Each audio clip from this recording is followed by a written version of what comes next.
Kakailian, amuyo kadi asan lang a dengue te mabalin ang maited a sakit ti lamok, at dapay ti malaria. Anya kadi mo daytoy kan anya ti nagdumaanda iti dengue.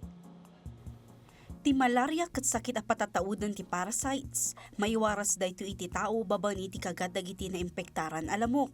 Nupay agpada ti sintomas ti dengue virus ken malaria, kas iti gurigor ken panakabannog. Patauden nagitoy ti nagduduma a pathogen ken iyakar ti naduma-duma a lamok. Patauden ti plasmodium parasites ti malaria. Baban iti Anopheles mosquito. Bayat ati dengue virus met ket adaan iti upat a serotypes, kas iti DNV1, DNV2, DNV3 ken DNV4 nga iwarwaras ti Aedes mosquitoes. Kadawyan ang marikna dagiti sintomas ti malaria kas iti fever ken chills, panaglinget, sakit ti ulo, panakaulaw, panagsarwa ken muscle pain. Sumagmamanumat a sintomas ti dengue virus ti nangato a fever, nakaro a sakit ti ulo, joint ken muscle pain, rashes, ken panagdara ti agong wenno dagiti gums.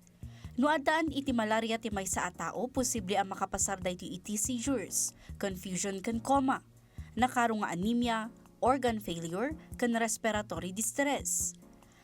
Makapasar met iti dengue hemorrhagic fever, dengue shock syndrome wenno pupusay ken organ impairment dagiti maaddan iti dengue. Awan ti espesipiko nga agas amang papatay iti dengue virus no kimmapat iti tao. Malabanan laang daytoy baban iti hydration, pain relievers, ken panang monitor iti komplikasyon. Ngem ti malaria, mabalin na maagasan daytoy babaan kadagiti anti-malarial medications, kas iti chloroquine, artemisinin-based therapies, ken quinine. Kadawyan ang maadaan ni malaria dagiti tropical regions nga mabalin as seasonal kadagiti daduma pagilian, bayat nga uso mo ti dengue no pinagtutudo karo dito'y Pilipinas. Napatagtipan ng bigbig iti nagdumaan ti sakit a dengue ken malaria para iti panakadiagnose, panakaagas ken pananglapet. Ita, amuyon, barungal daw, barungadan.